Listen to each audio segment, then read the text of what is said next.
occupied with a particular question that all parents have to encounter, whether we acknowledge it or not. What kind of world am I going to pass along to my children? What message do I most want them to receive from me about who we are and what this life is for? A lot of you know that I love to sing. And so when my children were babies, I spent time memorizing particular songs so that I could then sing those songs to my children when I was nursing them, when I was bathing them, when I was changing them, when I was putting them to bed. Now, they didn't learn from me, unfortunately, some of those standard songs like Twinkle, Twinkle, Little Star and Mary Had a Little Lamb.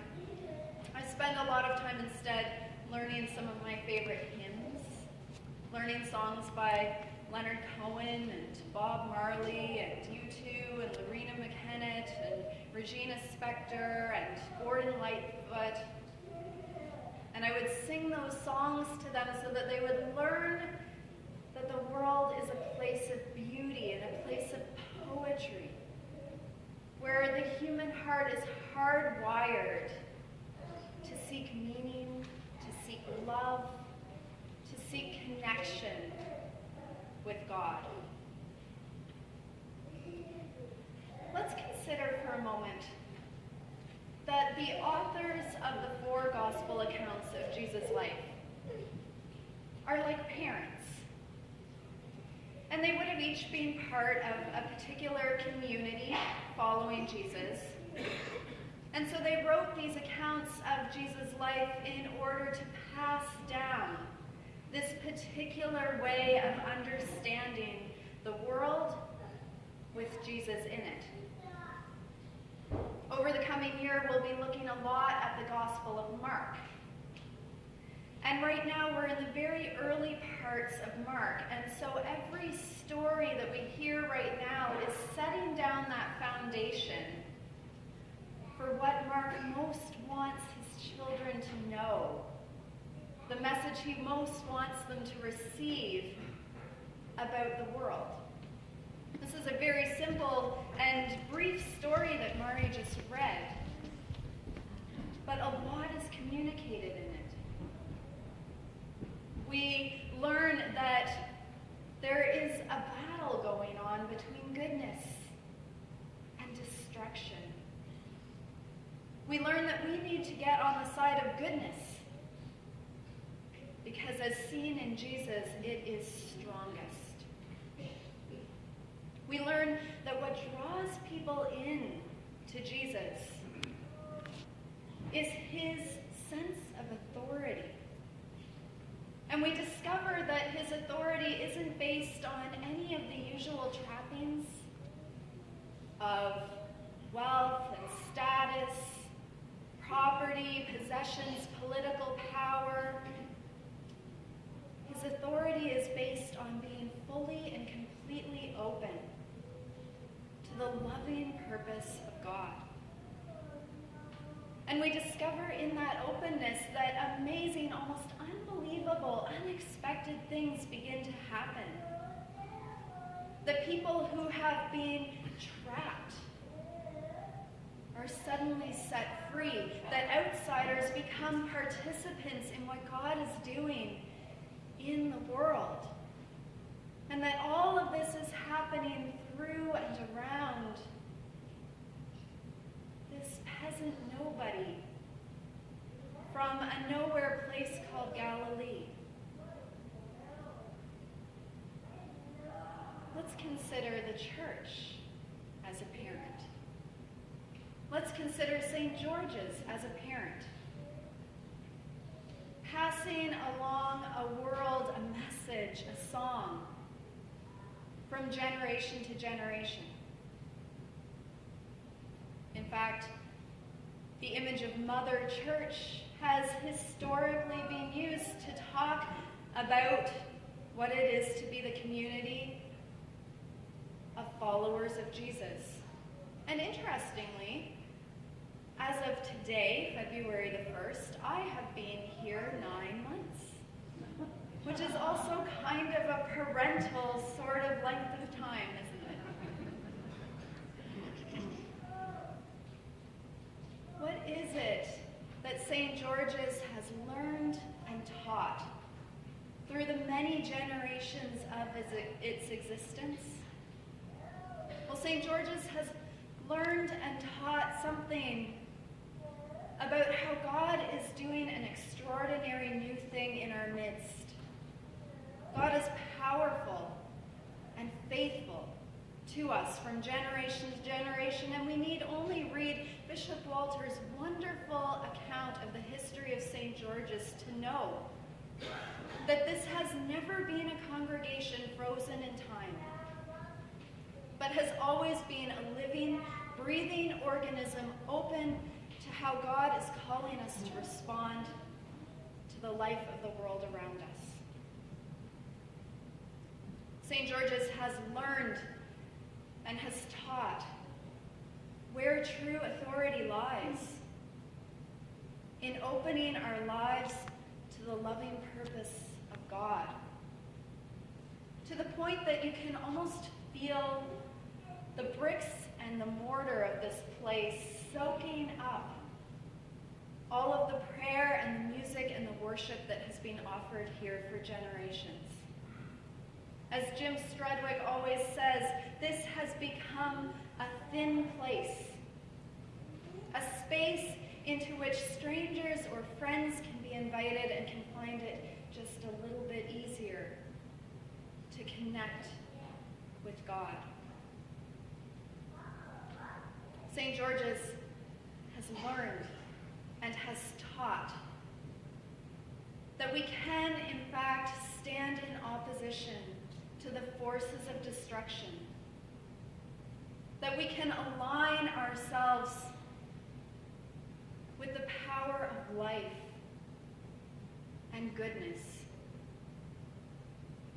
And we can see that in the worship, in the music, in the prayer that we offer in the face of all of the meaninglessness and apathy and selfishness that runs in currents in the world around us. We can see that in the many and varied acts of loving service in which this community engages, whether it's through the breakfast program or Out of the Cold, or the rehab programs that go on here, or the learning that happens through the Montessori school, or the way in which this congregation walks with people who are in a time of grief or transition, or the way that this community nurtures people to go out into the world and to serve our community, to serve the needs around us. Whether it's just in the simple acts of loving care and friendship that are offered one to another to another. And I cannot tell you how many times in the 9 months I have been here, when I have talked with somebody in a time of crisis or challenge, and literally the first words out of their mouths are words of gratitude for the prayer and the support and the friendship that they know is being offered for them by the community of St. George's. I can tell you that I had that conversation with 3 different people in 3 different circumstances just this past week. This is Vestry Sunday. It is appropriate for us to consider the history and the living present of St. George's and to give thanks. It is also appropriate for us to take a moment to be honest about the challenge in front of us. As some of you will know, last year Vestry approved a budget that included a $40,000 deficit, with a dip in rental income last year. We finished the year with a $48,000 deficit.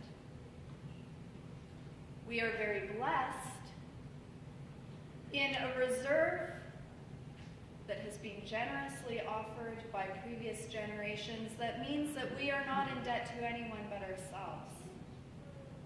We are also very blessed and in the unique position of past generosity, allowing us to have investment income on which to draw this year in order to step out in faith into new programs and new initiatives that build strength upon strength on the traditions, the song that has been offered here at St. George's, and walks faithfully into the future into which God is calling us.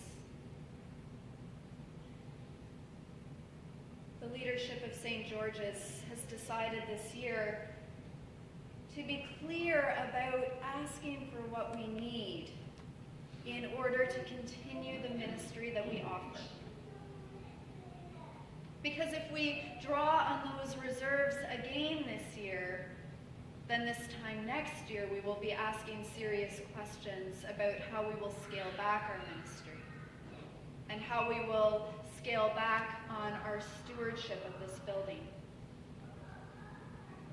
The Stewardship Committee has promised to be faithful in letting the congregation of St. George's know throughout the year how we are doing on meeting those needs. I want you to know, I want you to hear really clearly from me today that I know St. George's to be a generous congregation. Generous with time, generous with talent, generous with treasure. And for that I give thanks. The leadership of St. George's gives thanks.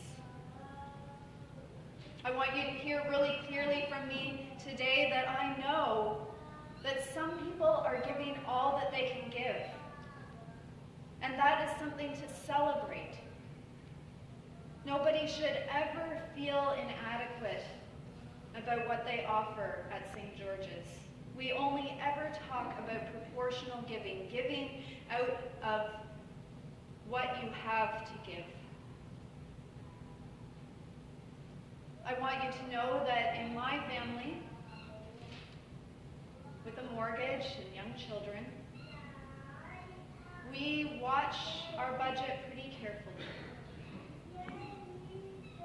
In prayer, I have decided this year that I can, with joy, increase my annual offerings by 25%. I want you to know that others have indicated to me that they also want to do the same this year, or something similar. I want you to know that if everybody here at St. George's prayerfully considers what God is inviting you to give out of the blessings that you have, time, talent, and treasure, we will have what we need to continue our ministry here, to pay ourselves back, and to be asking this time next year what more God might be inviting us to do. Ultimately, I am asking the congregation of St. George's this year, today, to ask the question of a loving parent. What song are we going to sing to our children?